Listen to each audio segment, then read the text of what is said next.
Hi, everyone. Welcome back. This is Mr. Speakeasy English Podcast. I'm Sarah, and today we have a really useful topic for work and daily life. And I'm Mike. Sarah, can I ask you something first? Do you know someone at work who is very good at their job, but nobody really notices them? Yes, I know someone exactly like that.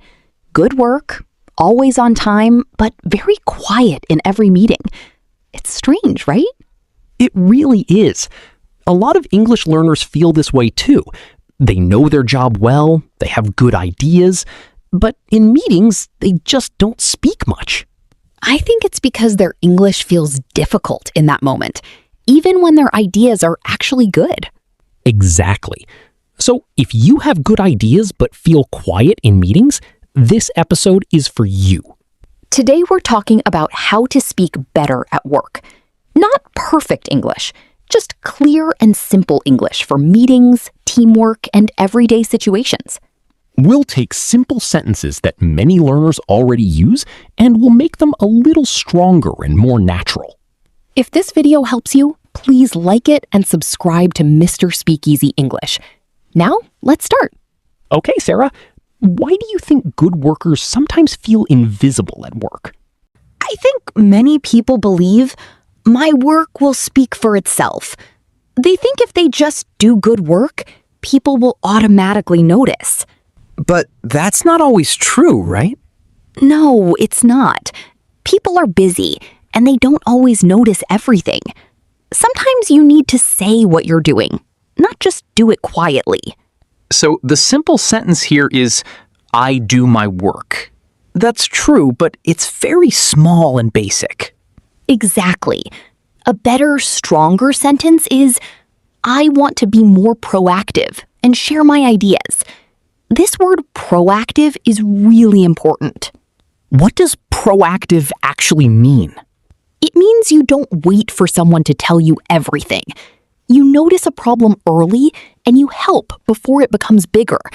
It's not about being loud. It's about paying attention. Let's practice this. I'll be the worker and you be the manager, okay? Sure, go ahead. I want to be more proactive. If I notice something that can help the team, I want to say it early instead of waiting. That's great to hear. What kind of ideas do you have in mind?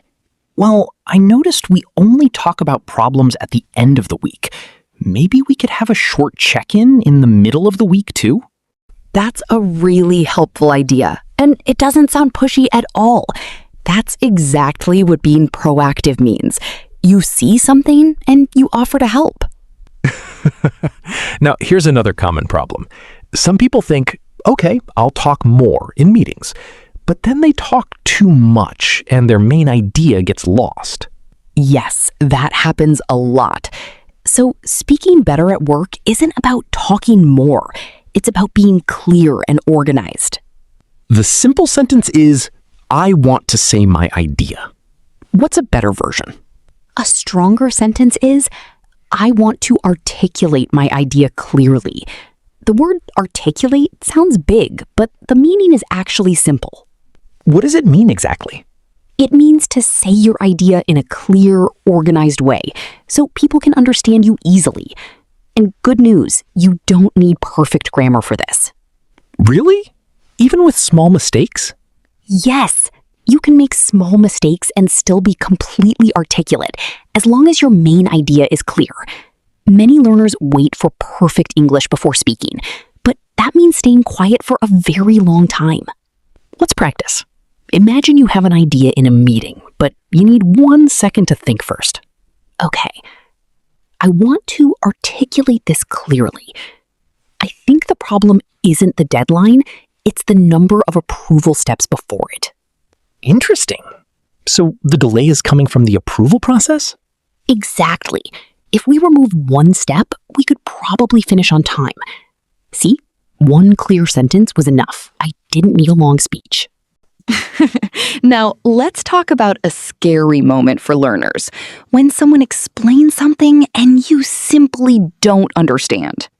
I know this feeling well. Your face says yes, yes, but inside, you're completely lost. And everyone else is nodding, so naturally you start nodding too, hoping someone explains it later. This is really important, though. Many learners feel embarrassed to ask questions. They think it makes them look weak or confused.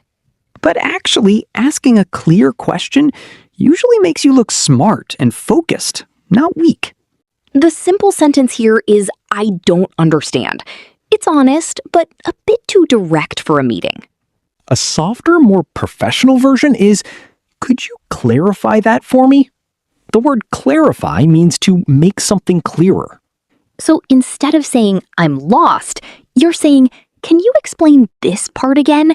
That sounds much calmer. You can also say, I'm not sure I followed. Could you clarify the main point for me? Let's practice this together.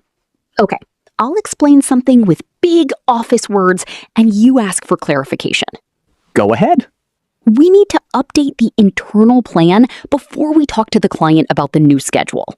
I'm not sure I followed that. Could you clarify the main point for me? Of course. Basically, we finish our internal plan first and then we tell the client. Simple as that. Ah, now that makes sense. Thank you for clarifying. And honestly, other people in the meeting probably didn't understand either. Your question might help everyone. Now, let's talk about giving opinions at work. This can feel difficult, especially in a second language. Right, because we don't want to sound rude or too direct. The simple sentence is, I think this is not good. This can sound quite harsh, especially if someone worked hard on their idea. What's a softer, better way to say it? You can say, from my perspective, this might need some changes. The word perspective means your own way of seeing something. So you're not attacking the person, you're just sharing your opinion? Exactly. Let's practice this. I'll share a plan and you disagree politely. Okay, go ahead. I think we should start the project on Monday. It gives us enough time to finish everything. I understand your point. From my perspective, though, we might need one more day because the team needs time to check everything carefully. That's a fair point. What would you suggest instead? Maybe we could start on Wednesday instead of Monday? That sounded confident, but not rude at all. Exactly. Perspective gives you a nice way to disagree without hurting anyone's feelings. Now, some learners are too soft when they speak. They say sorry and maybe too many times. Yes, and by the time they say their real idea, people have already lost interest. This is where the word assertive really helps. What does assertive mean exactly?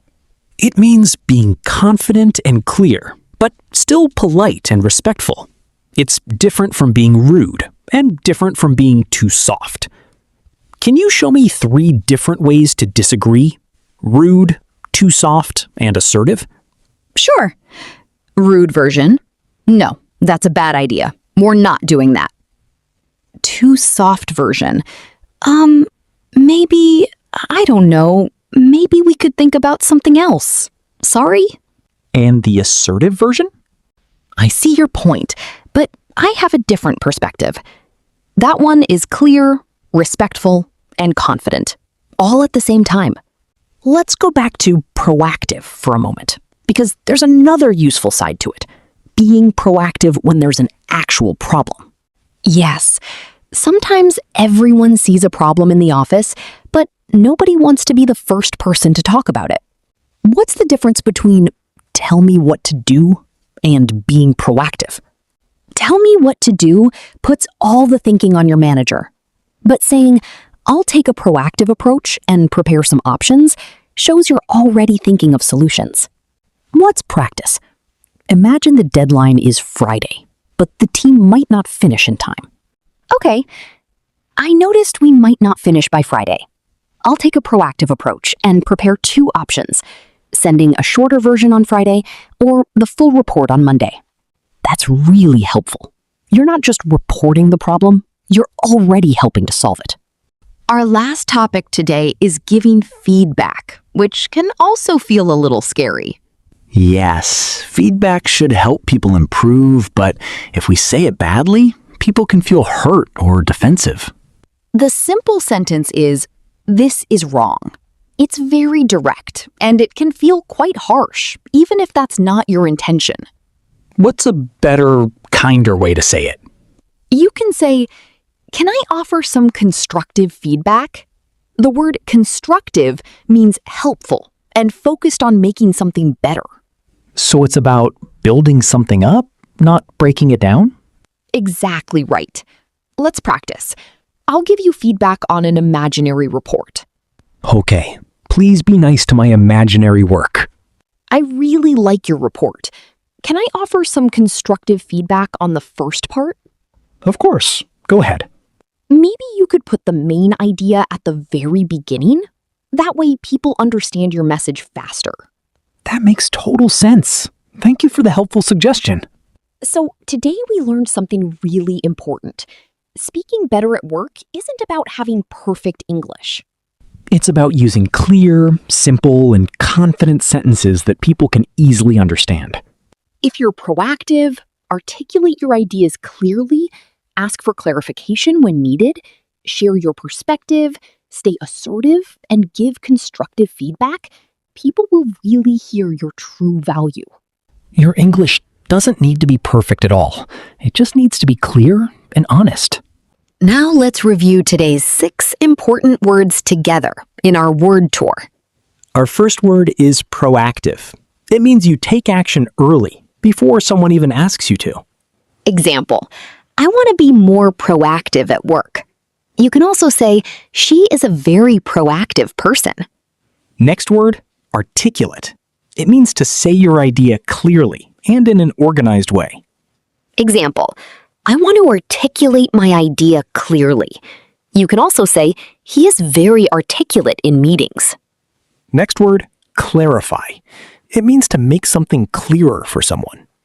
Example, could you clarify that for me? You can also say, thank you for the clarification. Next word, perspective. It means your own personal way of seeing or understanding something. Example, from my perspective, this needs some changes. You can also say, I understand your perspective. Next word, assertive. It means being confident and clear, but still polite and respectful.